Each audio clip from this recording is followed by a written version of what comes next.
बाळ, फ्रीजमधून श्रीखंड काढ ना. आम्ही पूर्वी घरीच बनवायचो श्रीखंड. त्याची चवच वेगळी होती. आता काय सगळं रेडीमेड.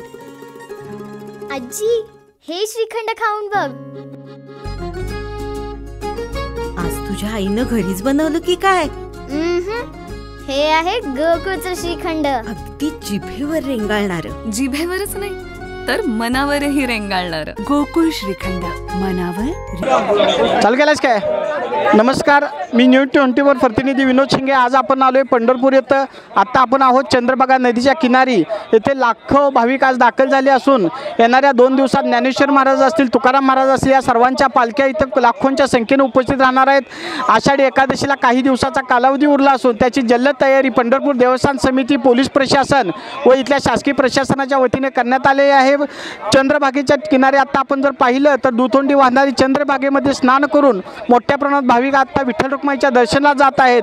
गेल्या अनेक वर्षानंतर पहिल्यांदा चंद्रभागेला एवढ्या मोठ्या प्रमाणात पाणी आल्याने सर्व भाविकांच्यातून समाधान व्यक्त होत आहे.